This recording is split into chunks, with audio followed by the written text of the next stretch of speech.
বুঝলাম না ভাই, তুই এমন কেন? হ্যাঁ, প্রত্যেকটা পজিটিভ কথাকে তুই ধাক্কা দিয়ে নেগেটিভ নর্দমায় ফেলে দিচ্ছিস। তাই না? তাহলে বল পজিটিভ কি? শোন, আমি ওকে ডেকেছি, ওকে সুন্দরভাবে বুঝিয়ে বলবো, দেখবো বুঝতে পারবে। আর আমার চোখে মুখের এক্সপ্রেশন দেখে ও ঠিকই বুঝতে পারবে যে আমি তোকে কতটা ভালোবাসি। আমি এতদিন ধরে তোর সাথে প্রেম করে তোর চোখের মুখের ভাষা বুঝতে পারলাম না, আর ওই মেয়ে একদিনই বুঝে ফেলবে? শোন, যে বোঝা না সে একদিনই বোঝে। আমি গেলাম। আরে কোথায় যাচ্ছিস? দাঁড়া। এখানে দাঁড়িয়ে দাঁড়িয়ে তোর হবু বউয়ের প্রশংসা না শুনে আমার বাসায় যাওয়া অনেক ভালো। আরে রিমি, রিমি দাঁড়া, কোথায় যাচ্ছিস? খবরদার, একদম আমার পিছে পিছে আসবি না। আরে রিমি দাঁড়া, রিমি। হ্যালো লিজা, তুমি চলে আসছো? হ্যাঁ, আমি চলে এসেছি। আমি তো তোমার জন্য লেকে পাড়ে ওয়েট করছি। তুমি কোথায়? আচ্ছা দাঁড়াও, আমি এদিকে আছি, আসতেছি। হ্যাঁ ঠিক আছে, তাড়াতাড়ি আসো। আরে চলে গেল এই মেয়েটাও না।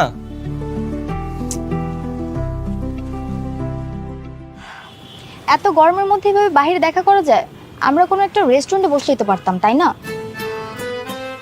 না মানে, হ্যাঁ পারতাম, কিন্তু কিন্তু কি? ও আচ্ছা, বুঝতে পেরেছি।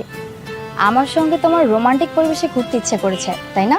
না না না না, তেমন কিছু না। এত লজ্জা পাচ্ছ কেন? মুখ ফুটে বলে দিলেই তো পারো। দুদিন পর আমাদের বিয়ে, বিয়ের আগে এত লজ্জা পেলে চলে? এসো আমার পাশে বসো, আসো।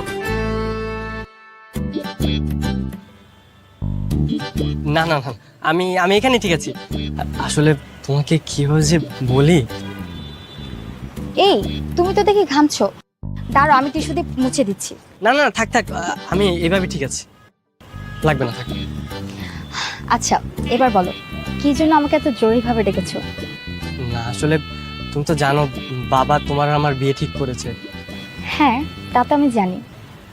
কিন্তু আমি বিয়েটা করতে চাই না। কি? তুমি কি বললা? বিয়ে করতে চাচ্ছ না মানে? তুমি জানো গতকাল রাত থেকে আমি তোমাকে নিয়ে কত স্বপ্ন দেখেছি?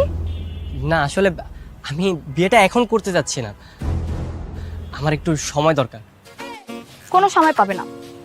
আমার তোমাকে খুব পছন্দ হয়েছে। কিচ্ছু বুঝতে চাই না সোনা, আমি শুধু তোমাকে চাই। তুমি বুঝতে পারলেই হবে। মানে কি, তুমি কি আমাকে জোর করে বিয়ে করতে যাচ্ছ? ও মা, আমি কেন জোর করব? তোমার মা বাবাই তোমাকে জোর করবে, দেখে নিও। ভেবেছিলাম তোমাকে বুঝিয়ে বললে তুমি সবকিছু বুঝতে পারবে, কিন্তু তার হলো না। তার হবেও না। এসব ফালতু চিন্তা বাদ দিয়ে বিয়ের পর কিভাবে সংসার সাজাবে সেই চিন্তা করো, কাজে লাগবে। আচ্ছা চলো এখন এখান থেকে যাই, চলো।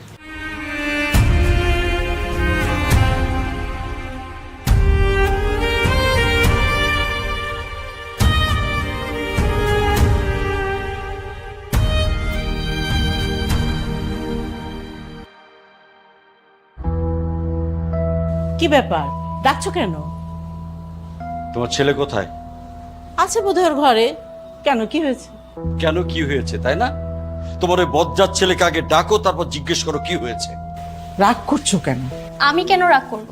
আরে আমার তো নাচা উচিত। ব্যান্ড পার্টি এনে থই থই করে নাচা উচিত। এই মজা নিচ্ছিস তুই আমার সাথে? হ্যাঁ, আমার জায়গায় তুই থাকলে আমার যন্ত্রণা তুই বুঝতে পারতি। কি বুঝতাম?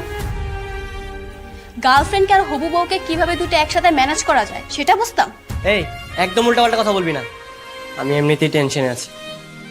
লিজা যদি সবকিছু বাসায় বলে দেয় তখন কি হবে? টেনশনে থাকলে তো তোর লিজাকে ডেকে আনা উচিত।